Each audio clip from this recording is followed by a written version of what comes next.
Pada suatu masa, ketika lautan Mediterania adalah jantung peradaban, kota-kota megah menjulang di atas tanah, dihiasi kekayaan yang tak terhingga.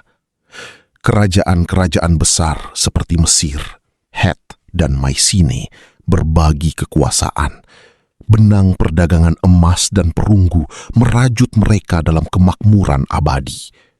Langit biru membentang di atas istana-istana agung, mengukir kisah kejayaan selama berabad-abad. Namun, ketenangan itu adalah tipuan belaka, sebuah tirai yang menutupi kehancuran yang akan datang. Lalu, badai muncul, bukan dari langit, melainkan dari kedalaman laut yang tak berbatas. Mereka datang seperti hantu, armada bayangan yang melahap garis pantai. Catatan-catatan kuno yang terukir pada batu dan papirus yang rapuh memang mengisahkan tentang mereka. Bukan satu bangsa tunggal, melainkan sebuah konfederasi prajurit tangguh dari berbagai suku. Peleset yang ganas, Denyen yang misterius, Shekelesh yang tak kenal ampun, dan banyak lagi yang namanya kini hanya tinggal bisikan angin. Para sarjana modern dengan hati-hati merangkai kepingan-kepingan temuan arkeologi, menduga bahwa bangsa laut berasal dari barat dan utara Mediterania. Mungkin didorong dari tanah air mereka oleh bencana alam, kelaparan, atau konflik internal yang tak tercatat. Mereka adalah gelombang pengungsian bersenjata. Sebuah badai manusia yang mencari rumah baru dengan api dan pedang. Jejak kedatangan mereka jelas. Kehancuran total. Mereka menyerbu seperti tsunami. Armada kapal-kapal kecil yang tak terhitung jumlahnya menyapu garis pantai, memuntahkan ribuan pejuang bersenjata lengkap. Benteng-benteng yang dulunya tak tertembus, seperti Hattusa dari kerajaan Het yang perkasa, atau kota-kota makmur di sepanjang Levan, jatuh satu persatu. Serangan mereka bukan hanya pertempuran sporadis. Itu adalah gelombang kehancuran yang terorganisir, memusnahkan jaringan perdagangan, melumpuhkan kekuatan militer, menyebarkan ketakutan yang melumpuhkan. Dari Aegean hingga Mesir, peradaban-peradaban Hattusa, jantung kerajaan Het yang perkasa, bukan lagi kota yang menjulang gagah, hanya tumpukan batu bata hangus yang berserakan, tertelan dalam kebisuan yang memilukan. Dinding bentengnya yang tebal, yang pernah menahan ribuan musuh, kini hanyalah ilalang dan debu, tanpa penjaga, tanpa suara kehidupan.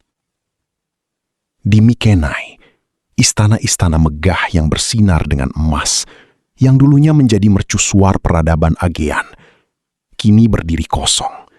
Kerangkanya menyeruak dari antara abu dan reruntuhan, menyisakan misteri tentang nasib penghuninya. Setiap sudutnya bercerita tentang keputusasaan yang melanda, jeritan terakhir yang tak pernah terdengar. Ugarit, pelabuhan perdagangan yang ramai di Levan, yang jaringannya membentang jauh hingga ke Mesopotamia, kini hanya puing-puing berasap. Arsip-arsipnya yang berisi pengetahuan ribuan tahun, hangus menjadi abu.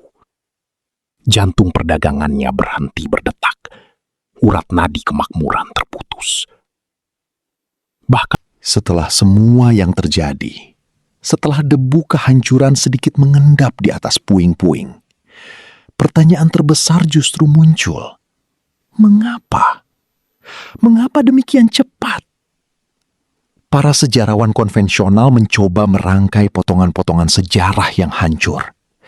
Namun narasi mereka seringkali terasa compang-camping, penuh lubang dan teka-teki yang tak terjawab. Bangsa laut. Siapakah mereka sebenarnya? Asal-usul mereka diselimuti kabut tebal. catatan tertulis tentang mereka. Dia mendapati dirinya terperosok lebih dalam ke dalam jurang spekulasi. Kehancuran itu, ia sadari, datang bukan dari satu arah saja. Apakah mungkin bangsa laut yang namanya kini menjadi momok sebenarnya hanyalah bidak catur yang didorong ke medan perang? Sebuah kekuatan proksi mungkin dibentuk dan diarahkan oleh tangan-tangan tersembunyi dari salah satu kerajaan besar yang ingin menyingkirkan saingan-saingannya. Otaknya berputar, merangkai skenario di mana intrik politik internal yang Kemudian, ada surat-surat diplomatik yang ditemukan di arsip Hattusa. Keluhan tentang penghasut dari pantai dan pengiriman hadiah persahabatan kepada kepala-kepala suku barbar yang anehnya mendahului invasi besar. Dulu, dia mengira itu hanya bukti perdagangan biasa. Kini, setiap kalimatnya terasa seperti kode, pembayaran terselubung, atau janji-janji yang dibisikkan di kegelapan. Dan pola kehancuran itu sendiri. Mengapa kota-kota kaya seperti Ugarit luluh lantak menjadi abu, sementara Asyur meskipun diancam berhasil selamat dan bahkan berkembang pesat sesudahnya? Mengapa jalur perdagangan vital di bawah kendali satu kekuatan besar justru tetap utuh, bahkan terbuka lebar pasca bencana? Potongan-potongan puzzle yang dulunya terpisah dan tak berhubungan kini tiba-tiba menyatu, membentuk gambaran yang menakutkan namun begitu logis. Sebuah kekuatan telah memainkan catur dengan bangsa-bangsa, dan bangsa laut hanyalah pionnya. Sebuah kebenaran yang kejam dan menghancurkan, namun kini terasa begitu nyata, begitu dingin dan tajam. Jika ini benar, maka kehancuran zaman perunggu bukanlah sekedar keruntuhan alami, badai takdir yang tak terhindarkan, melainkan sebuah simfoni kekejaman yang dimainkan dengan jari-jari tak terlihat. Sebuah intrik yang dirancang untuk memecah belah, menjarah, dan akhirnya membangun kembali tatanan baru dari abu yang berserakan. Setelah semua yang terjadi, setelah debu kehancuran sedikit mengendap di atas puing-puing, pertanyaan terbesar justru muncul. Mengapa? Mengapa demikian cepat? Para sejarawan konvensional mencoba merangkai potongan-potongan sejarah yang hancur. Namun narasi mereka seringkali terasa compang-camping, penuh lubang dan teka-teki yang tak terjawab. Bangsa laut, siapakah mereka sebenarnya? Asal-usul mereka diselimuti kabut tebal. Catatan tertulis tentang mereka nyaris nihil, seolah sengaja dihapus dari lembaran sejarah. Ini bukan sekedar misteri, melainkan lubang hitam yang menganga di jantung sejarah, menelan semua kejelasan.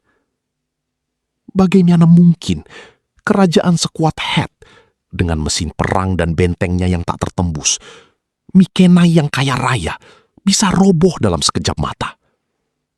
Bukankah seharusnya ada jejak perlawanan yang lebih heroik, catatan yang lebih rinci tentang keputusasaan yang tak terbayangkan? Tetapi yang ada hanyalah keheningan, puing-puing yang membisu, dan asumsi. Dia merasa ada yang janggal, sebuah irama yang tidak selaras dalam simfoni kehancuran ini. Kejatuhan ini terasa terlalu sistematis, terlalu efektif untuk sekedar gelombang perampok yang... Sejarah, dengan segala kompleksitasnya, jarang sekali sesederhana yang tertulis di buku-buku. Selalu ada benang-benang tersembunyi, motif-motif terselubung, dan dalang-dalang yang bersembunyi di balik setiap peristiwa besar. Apakah kehancuran zaman perunggu adalah murni bencana alam? Ataukah mahakarya konspirasi yang dirancang dengan presisi mengerikan? Siapa yang benar-benar diuntungkan dari jatuhnya begitu banyak kerajaan besar? Siapa yang muncul lebih kuat di tengah puing-puing?